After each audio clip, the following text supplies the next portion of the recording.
Bismillahirrahmanirrahim. Assalamualaikum warahmatullahi wabarakatuh. Perkenalkan, nama saya Reva Farsanifah, Teknik Perkapalan 2018 dengan NPM 1806149734. Saya merupakan mahasiswi dari kelas Metode Numerika Kapal 2020 serta mahasiswi dari Bapak Dai.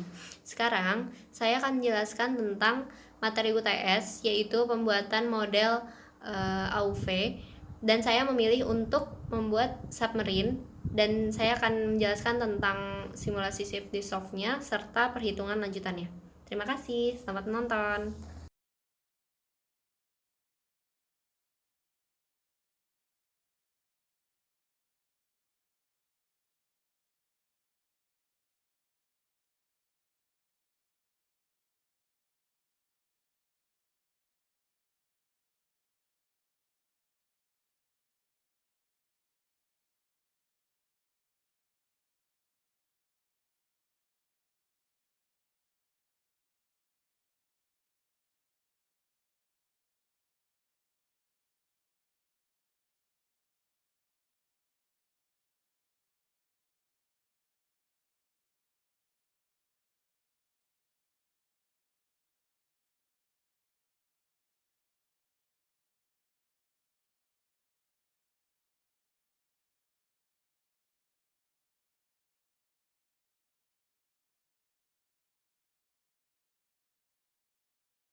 Ya, jadi sekarang kita langsung aja.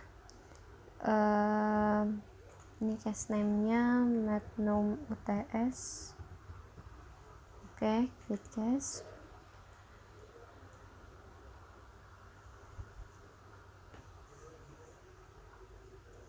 Nah, kita import geometrinya dulu. Di sini udah ada AUV submarine STL. Jadi kalau mau diimport ke CFD itu harus pakai STL dulu. Nah, habis itu kita skalain uniform scaling 1E-3.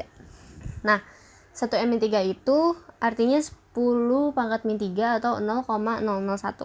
Kita skalain. Kita fit to screen biar kelihatan kapalnya. Oke, habis itu kita masuk ke meshing. Jadi di meshing itu kita pembuatan grid-grid. Jadi perhitungan numerik dengan diskritisasi, yaitu memecah objek menjadi potongan elemen-elemen kecil. Nah, langsung aja kita klik. Di sini ada maksimum dan minimum levelnya. Jadi maksudnya kita untuk mengatur grid di daerah permukaan atau surface. Grid-gridnya dirapatkan lagi untuk melihat aliran lebih detail di sekitar kapal. Nah, minimum levelnya kita langsung aja kita jadi 3, maksimum levelnya kita input 4. Oke, kita langsung ke base mesh. Jadi di base mesh ini kita akan membuat domain fluidanya, yaitu tempat fluidanya mengalir. Kalau diklik ini nanti akan berbentuk box ya. Langsung aja masukin. Oh ya, jadi kita tuh mensimulasikan kapalnya ini di dalam water tunnel. Jadi kapal itu harus terendam di dalam fluida. Jadi domain dari fluidanya ini harus cukup besar.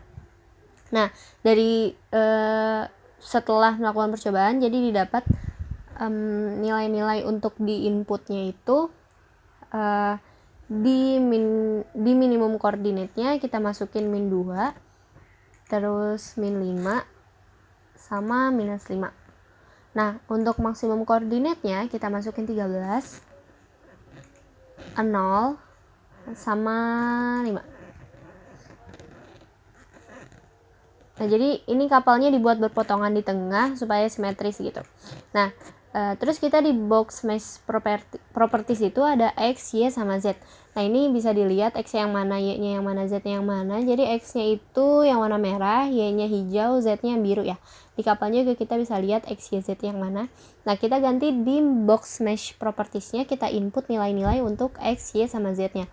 Untuk X-nya itu kita input 75, Y-nya itu kita input 25, Z-nya itu kita input 50.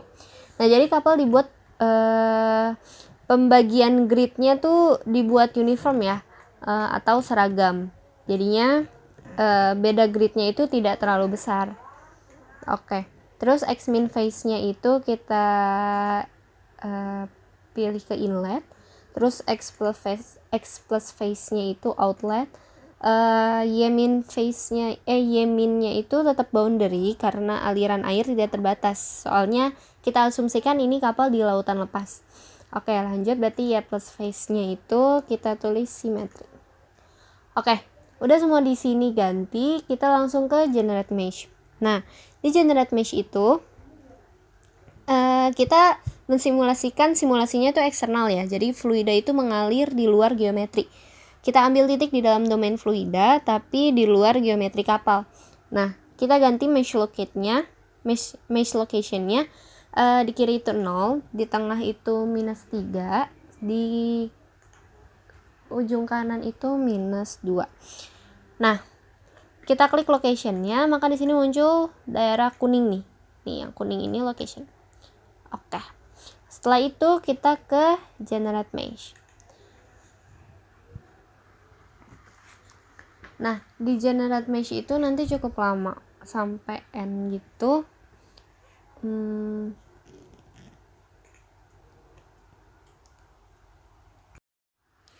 Oke, jadi sini udah selesai ngerunningnya.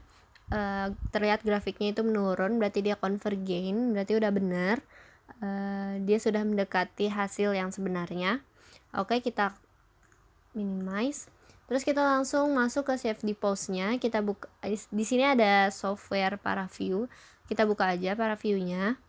Kita lanjut di ParaView untuk mencari drag-nya. Oke. Lanjut di sini ada filenya. Kita langsung unchecklist di sini. Terus kita langsung ke checklist AUV submarine-nya. Terus kita apply. Kita lanjut untuk kalkulator dan kita calculate P static. Nah, oke, di sini poin datanya kita ubah jadi cell data, terus result rename-nya kita ganti jadi P static.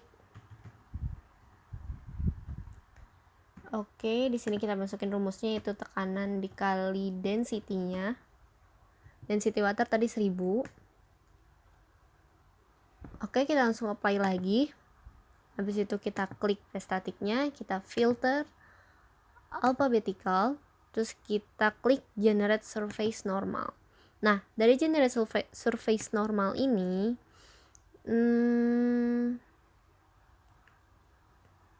kita klik compute cell normal sebagai fungsi untuk menghitung tekanan ke arah X normal. Jadinya karena drag kapal itu bekerja di arah X karena aliran di sumbu X gitu. Nah, habis itu kalau udah kita checklist, kita langsung apply. Kemudian kita calculate lagi, kita calculate di sini, langsung aja kita calculate drag-nya. Dan habis itu kita pindah lagi ke cell data. Di sini kita masukin drag juga. Terus di sininya kita pakai scalar. Jadinya P static dikali sama tadi kan karena X normal, berarti kita kali normal X. Oke. Habis itu kita apply. Nah, kemudian kita untuk mendapati drag force-nya, kita klik ini, kita ke filter alphabetical, kemudian mencari integrate variables. Oke. Kita ke sini. Terus dari sini kita checklist divide data by volume. Nah, divide cell data by volume. Oke, kita apply. Nah, di sini keluar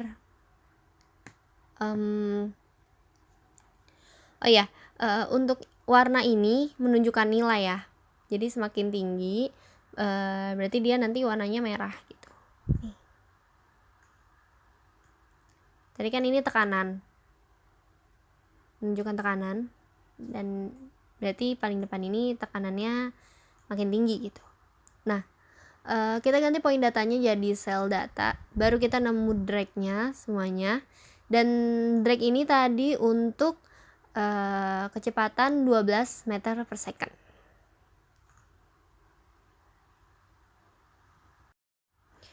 Ya, ini tadi saya skip. Terus sekarang ini iterasinya itu udah selesai. Gimana cara tahu kalau iterasinya selesai? Itu dia ada tulisan N-nya.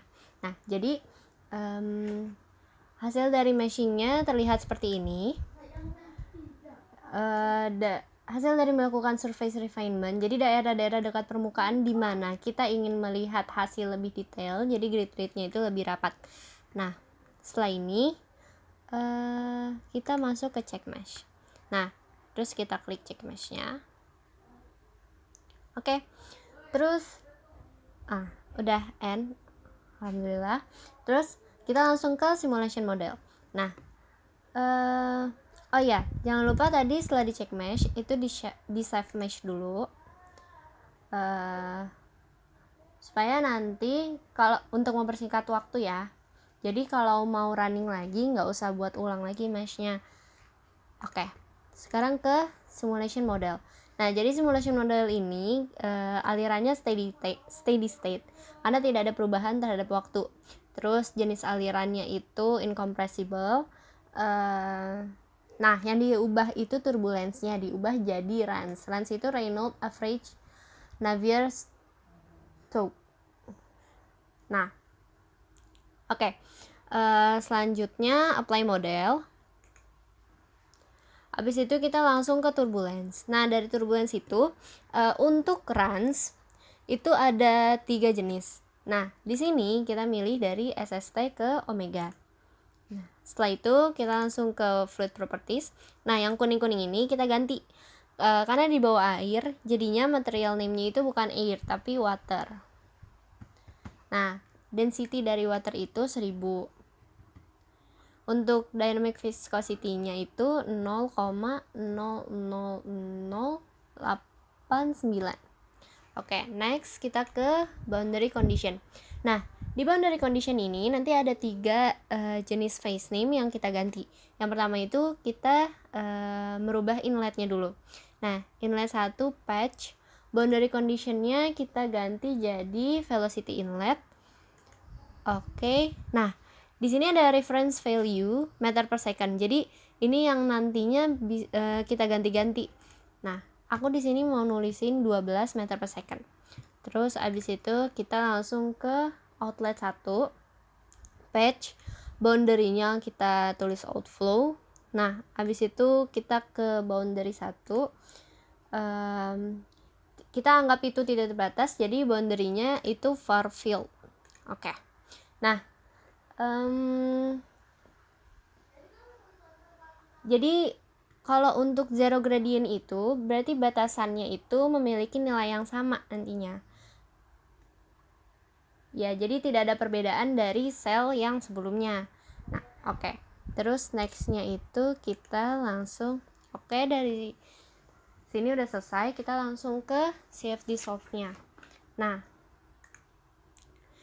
di CFD solve-nya dari numerical schemes kita nggak ada yang diganti, langsung ke run solver. Run solver-nya kita ganti time step jadi runtime. Terus di sininya disamain sama start time-nya 1000. Oke. Terus abis itu kita run lagi.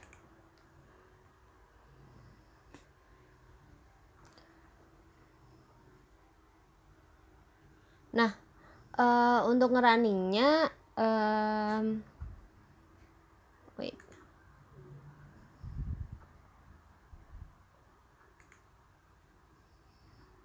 itu ada grafiknya gitu. Sebentar, ini residual monitorsnya. Jadi wait. Nah, ini ketika residualnya atau perbedaannya makin sedikit, berarti dia konvergen. Nah, konvergen tuh maksudnya apa sih? Nah, dia tuh konvergen hasil iterasinya. Jadi semakin kurvanya menurun, maka hasil dari iterasinya itu semakin benar gitu, semakin mendekati ke hasil yang benar gitu. Jadi seharusnya kurvanya itu menurun. Kalau naik dia divergen, jadi jauh dari hasilnya gitu. Oke, ini di skip aja, dicepetin.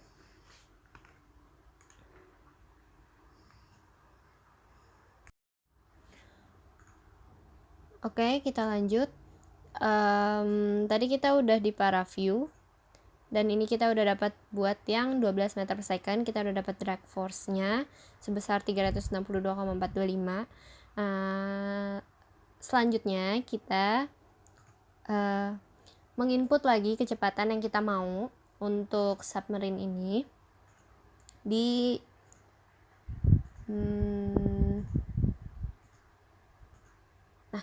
di sini di inlet. Kita ganti-ganti sesuai yang kita mau.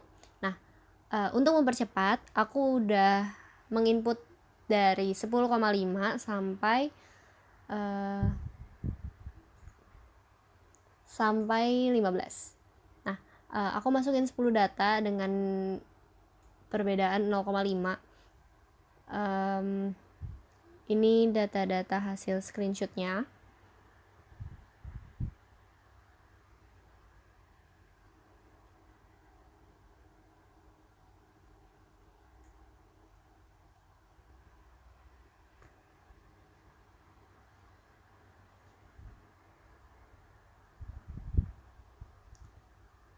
Ini data-data dari berbagai macam kecepatan, dan udah aku masukin juga di Excel. Jadi tugasnya tadi kan yang pertama, lakukan simulasi CFD menggunakan CFD soft untuk sebuah autonomous underwater vehicle, dan aku memilih submarine. Bentuknya bebas. Simulasi dilakukan untuk berbagai kecepatan untuk mendapatkan hambatan hidrodinamika model AUV. Jadinya datanya aku ambil 10 kecepatan, maka dari itu aku juga mendapatkan 10 data drag atau hambatan dari submarine tersebut. Nomor 2 itu data hasil simulasi nomor 1 buat sebuah pola hubungan persamaan hambatan dengan kecepatan AUV menggunakan metode curve fitting, regresi polinomial minimal pangkat 2. Nah, ini udah berbagai hambatan dari berbagai kecepatan yang udah aku input. Nah, sekarang aku ingin buat regresi polinomialnya. Tapi pertama-tama aku pengen pangkatin dulu jadi pangkat 2, oke? Drag pangkat 2. Nah, sama dengan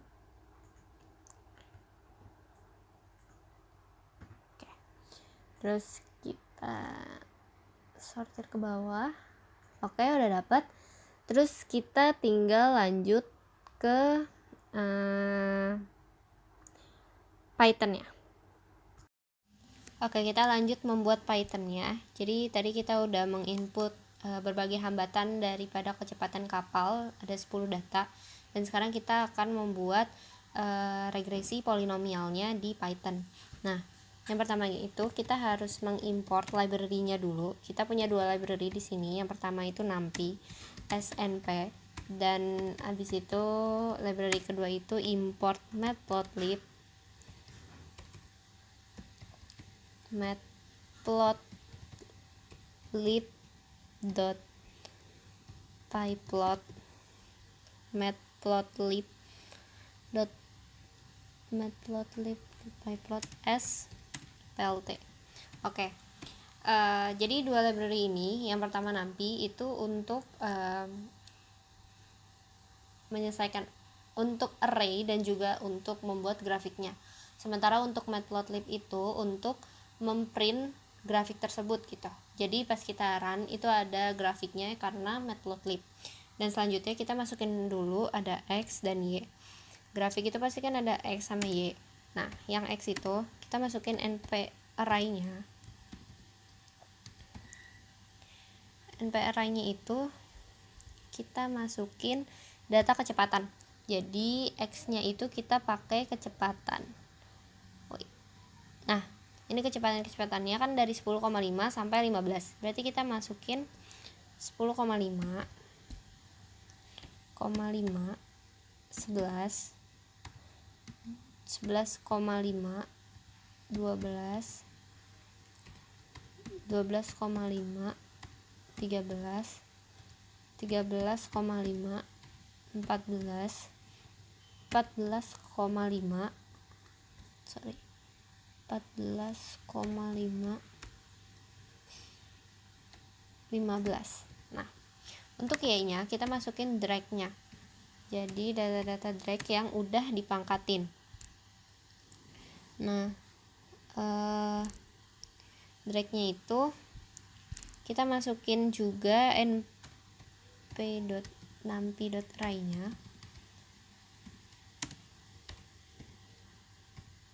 Nah, kita masukin drag yang udah kita kuadratin karena tadi permintaannya itu di soalnya itu minimal pangkat 2, jadi sekarang kita kuadratin. Oke. Jadinya 76935,78 terus 92695,89 11076,0,5 131351,9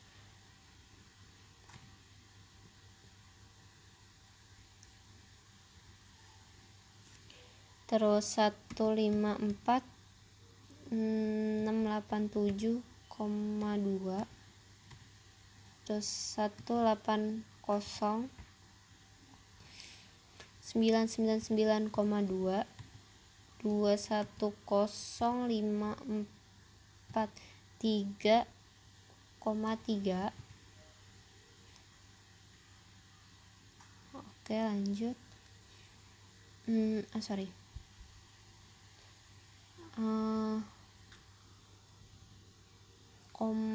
3 2 4 3 5 6 1 terus 280,317,3 terus terakhir itu 321,087,7. Oke, setelah kita menginput ini kita lanjut lagi untuk menginput plot. Kita mau plot X, Y sama kita tambahin O. Ini untuk apa? Untuk penandaan setiap value atau setiap nilai dari grafik yang nanti kita run. Jadi nanti kalau grafiknya keluar itu penandaan dari setiap hambatan untuk setiap kecepatannya itu berbentuk bulat. Nah, oke, next. Kita masukin Y regresi. Oke, kita masukin nampi polyfit.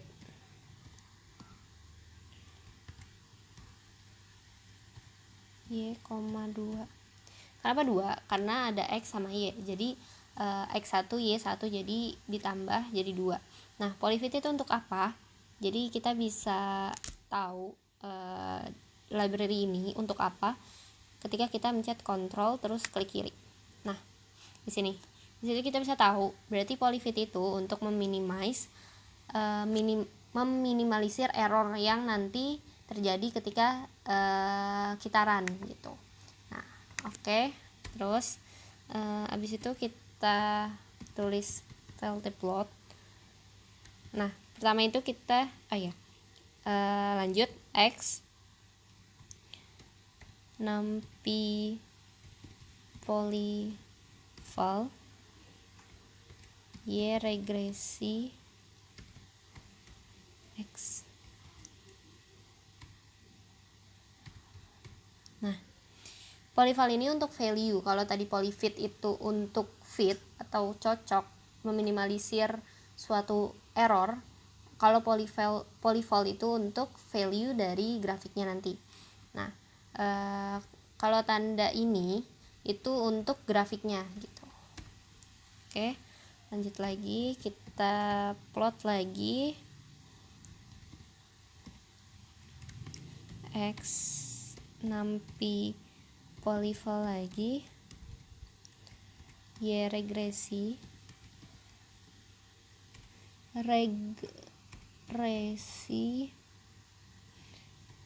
X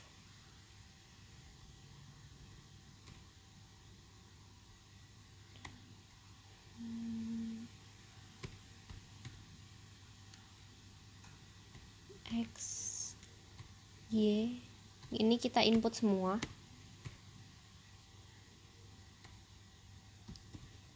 Terus kita tambahin color. Aku di sini milih warna dari nanti grafiknya itu warna biru, jadi aku inputnya blue. Oke. Setelah itu kita print grafiknya,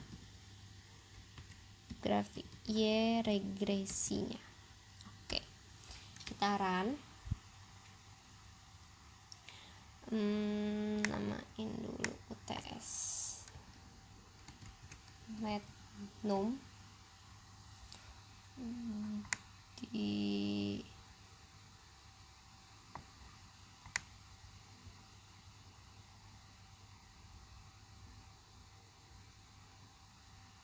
Oke, di sini aja nggak apa-apa. Save.